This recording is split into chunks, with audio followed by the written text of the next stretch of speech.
یہ بتائیے کہ جو ہمارے شیعہ حضرات ہیں تو وہ مطلب ہاتھ چھوڑ کے کیوں نماز پڑھتے ہیں؟ کوئی اس کا حوالہ ہے صحیح بخاری یا صحیح مسلم سے؟ دیکھیں یہ کوئی بخاری مسلم میں کوئی حدیث نہیں ہے کہ رسول صلی اللہ علیہ وسلم ہاتھ ہوں، باندھ کے نماز پڑھتے تھے. کوئی حدیث نہیں ہے. ہوں، کوئی ایک بھی صحیح حدیث نہیں ہے بخاری مسلم میں کہ ہاتھ باندھ کے نماز پڑھتے تھے نا.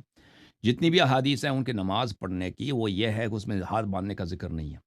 اس میں یہی ہے کہ وہ ہوں، اللہ اکبر کہہ دو پھر اپنے ہاتھ گرا دو. ہاتھ ہوں، باندھنا نہیں ہے. ٹھیک ہے نا. آپ ایک بھی حدیث ہوں، صحیح آپ کو نہیں ملے گا کہ رسول صلی اللہ علیہ وسلم نے ہاتھ باندھ کے نماز پڑھی. بخاری میں یہ ہے آپ مجھے وہ کہ ایک صحابی کہتے ہیں کہ ہمیں حکم ملتا تھا کہ ہم ہاتھ باندھ لیں. کہ وہ نہیں کہتا کہ پیغمبر نے بولا ہے. ہمیں حکم ملتا تھا. اب یہ ہوں، حکم ملتا تھا کب ملتا تھا؟ مثلا عثمان کے زمانے میں تھا, خلیفہ ثانی کے زمانے میں تھا. ٹھیک ہے نا. تو اہل ہوں، بیت اطہار علیہم الصلوۃ والسلام نے بہت ہی وضاحت کے ساتھ فرمایا کہ ہاتھ نہ باندھا کرو. یہ مجوس کی ہوں، سنت ہے, یہ مجوسیوں کی رواج ہے. جی ہاں. آج بھی ہوں۔ جو ہے مالکی اچھا فرقہ یہ جو ہے وہ ہاتھ نہیں باندھتے ہیں. مالکی جو ہے نا, دیکھیں میں آپ کو دکھاؤں کہ اس کی کوئی حدیث نہیں ہے. امام مالک اس مسئلے میں کیا فرماتے ہیں؟ وہ کہتے ہیں یہ سنت ہی نہیں ہے. آ,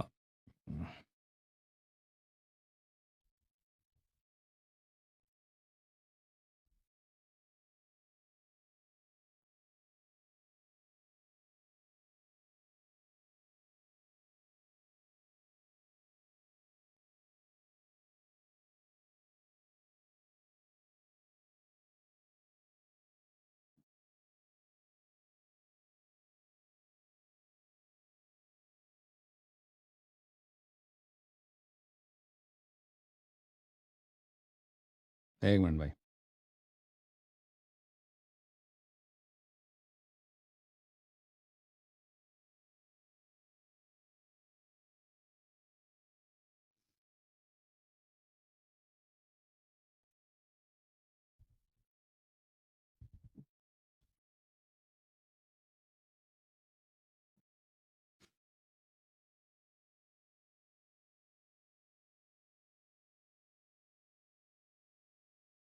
یہ دیکھیں موطا امام مالک ہے.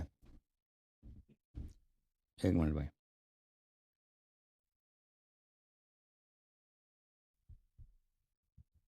ہاں ایک منٹ بھائی.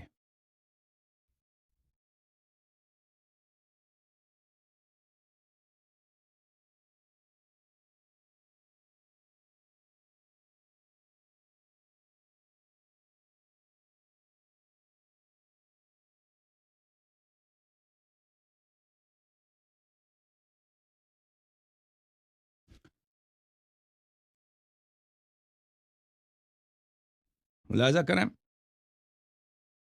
یہ المدونۃ الکبریٰ ہے لابن رشد.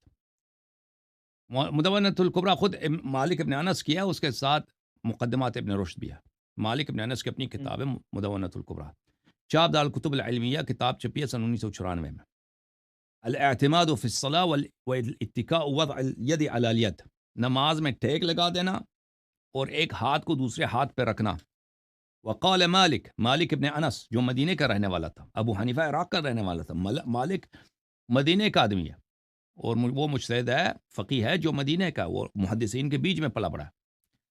مالک نے کہا فی وضع الیمنى علی الیسرى فی الصلاۃ, کہ انسان دائیں ہاتھ کو بائیں ہاتھ پہ اس طرح رکھ دینا نماز میں.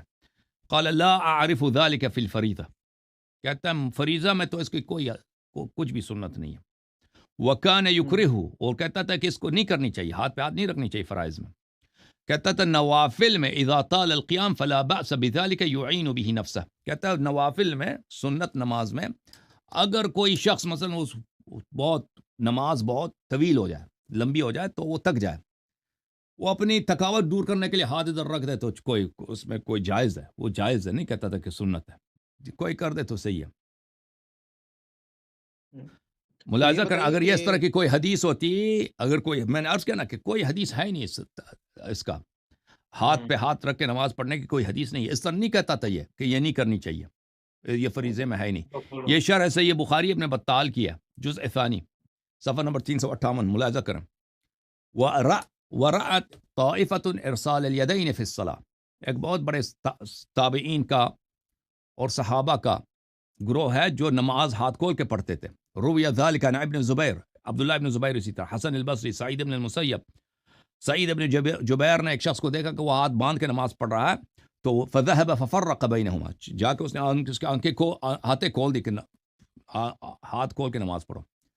وراوا ابن قاسم عن مالک، ابن قاسم نے مالک سے روایت کیا لا احبہ فی المکتوبہ، اس نے کہا کہ مکتوب نماز میں، واجب نماز میں، فرض نماز میں یہ نہیں پڑھنی چاہیے، ہاتھ پہ ہاتھ نہیں رکھنا چاہیے. ولا بأس به فی النوافل من طول القیام، لیکن جو نافلہ پڑھتا ہے، نماز لمبی ہے بھائی، تک جاتا ہے، ہاتھ پہ ہاتھ رکھتے، وہ اس کی منع نہیں ہے. اس کے اور بھی دلائل ہیں. کافی ہے بھائی، آپ سوال دوسروں کو بھی بات کرنے دیں، ٹھیک ہے نا بھائی؟ صحیح ہے.